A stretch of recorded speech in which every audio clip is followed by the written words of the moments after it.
Hello hi welcome back to our channel. And ఈరోజు vlog వచ్చేసి సమ్మక్క సారక్క వీరు దేవతలు ఎలా అయ్యారు, వీరి అసలు చరిత్ర ఏమిటో తెలుసుకుందాం.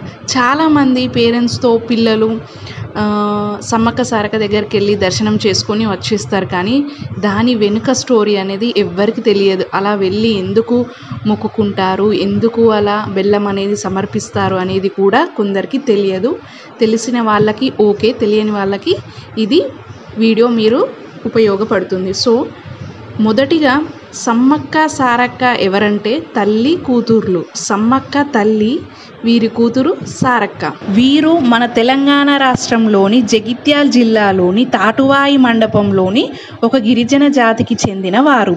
ఈ సమ్మక్క సారక్క అనే పేరు ఇప్పటి వాళ్ళు కూడా సుమారుగా 1700 ఇయర్స్ జీవించిన వాళ్ళు. అసలు వీరి కథ ఏమిటిది అనేది ఇప్పుడు తెలుసుకుందాం. పూర్వం అనగా కాకతీయ రాజులు ఈ ప్రాంతాన్ని పాలిస్తున్న సమయంలో ఈ జగిత్యాల మండల ప్రాంతంలోని గిరిజనుల సమూహంగా కలిసి జీవించారు. ఈ గిరిజనుల ప్రజలందరికీ లీడర్గా మేడరాజు ఉండేవాడు. ఈ మేడరాజు దొర ఒకరోజు ఎప్పటిలాగానే అడవికి వేట కోసం వెళ్ళినప్పుడు ఒక గుట్ట మీద ఒక పసిపాప కేరింతలు కొడుతూ కనిపించింది.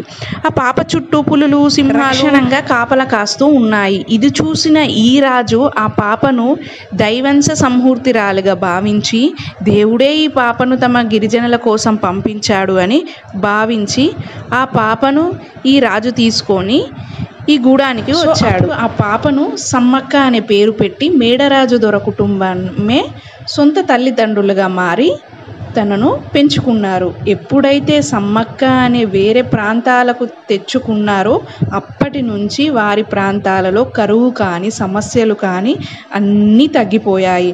అంతేకాదు సమ్మక్క చేతిలో ఆకు పసరు ఇస్తే ఎలాంటి రోగమైనా ఇట్టే మాయమైపోయేది. ఇలా సమ్మక్కకు యుక్త వయసు వచ్చాక తమకు వరుసకు మేనల్లుడైన మేడార పాలకుడు పండిత రాజుకు ఇచ్చి సమ్మక్కకు పెళ్లి చేశారు. ఇలా వీళ్ళిద్దరి పెళ్లి తర్వాత సంతానంగా 3 పిల్లలు పుట్టారు. వారే 2 ఆడపిల్లలు సారలమ్మ, నాగులమ్మ, ఒక మగ పిల్లవాడు జంపన్న.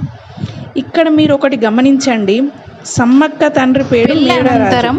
సమ్మక్క ఇక్కడే మేడారంలో జీవిస్తుంది. ఇలా సమ్మక్క జీవితం సుఖంగా గడుస్తుండగా ఒకరోజు హఠాత్తుగా తన తండ్రి మేడరాజు వీళ్ళ దగ్గరికి పారిపోయి తలదాల్చుకుంటాడు. దీనికి గల కారణం అప్పటికి కాకతీయ మొదటి ప్రభువు తన రాజ్యాన్ని మరింత పెంచాలని అనే ఉద్దేశంతో మేడరాజు ల్యాండ్ అంతా ఆక్రమించేస్తాడు.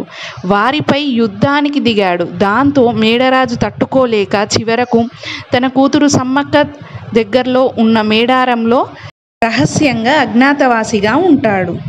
ఇక సమ్మక్క భర్త అదే మేడారంకి కోయరాజు అయిన పండితరాజు వీరి ప్రాంతాలకు ప్రతీ నెల కపం కడుతూ ఉంటారు. సో ఒక 3 years నుంచి కరువు రావడం వల్ల వారికి కపం అనేది కట్టలేకపోతాడు. దాంతో కాకతీయ రాజులు కపం కట్టలేదు అని కోపంతో పైడిరాజు రాజ్యంపై దండెత్తుతారు. నిజానికి కాకతీయ రాజులను ఎదుర్కోవడానికి బలగం కానీ ఆయుధాలు కానీ లేవు. అయినా కూడా వారికి లొంగి చెప్పు చేతుల్లో బ్రతికేందుకు ఇష్టపడరు. కాబట్టి పగిడింత రాజు అలాగే కోయరాజు ప్రజలందరూ యుద్ధానికి సిద్ధమైపోతారు. పగిడింత రాజు సమ్మక్క, సారక్క, నాగమ్మ, జంపన్న వీరందరూ కూడా వారి ఆయుధాలతో తమకు ఉన్న కాస్త బలగంతో అందరూ కూడా వేరే చోట యుద్ధం చేయించడానికి సిద్ధంగా ఉంటారు. తీరా యుద్ధం సమయం రానే వచ్చింది.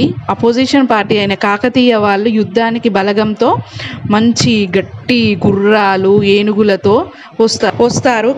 కానీ కాకతీయ ప్రజలు కేవలం బాణాలు, మొండి కత్తులతో యుద్ధానికి దిగారు. కొంతసేపటికి పగిడింతరాజు, సారలమ్మ, నాగులమ్మ యుద్ధంలో చనిపోతారు. వీరందరి మరణ వార్త విన్నాక జంపన్న ఈ అవమానం తట్టుకోలేక, పైగా కాకతీయ వాసుల దగ్గర చనిపోలేక ఇష్టపడక అక్కడే దగ్గరలో ఉన్న సంపెంగ వాగులోకి దూకి ఆత్మహత్య చేసుకుంటాడు. ఇలా అప్పటి నుండి నేటి సంపెంగ వాగు కాస్త జంపన్న వాగుల పిలవడం ప్రారంభం అయింది.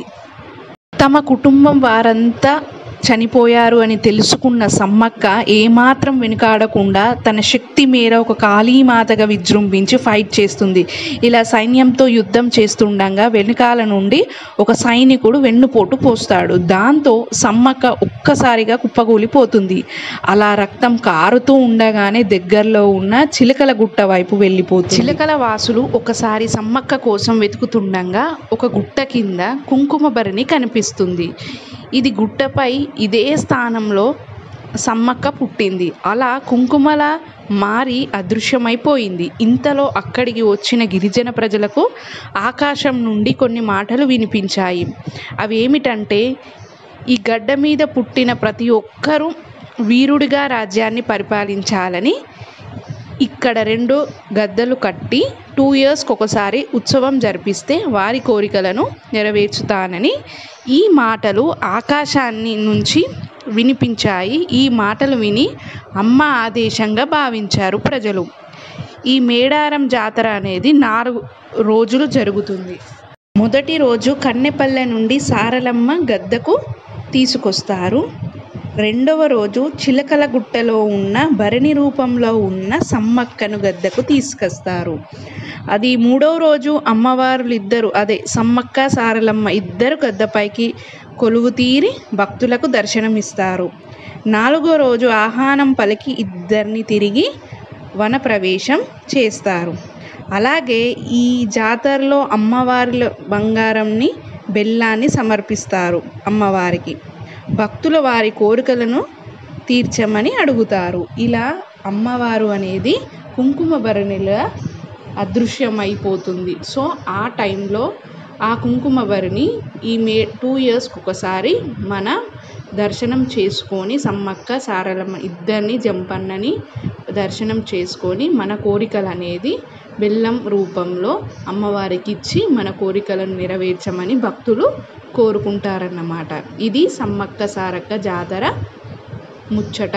సో ఎవరికైనా తెలియని వాళ్ళు తెలుసుకోండి, తెలిసిన వాళ్ళు ఓకే. మీకు కనుక ఈ వీడియో నచ్చినట్టయితే please like, share, subscribe to our channel. మళ్ళీ మరొక వీడియోతో మళ్ళీ కలుద్దాం. Until then take care, bye.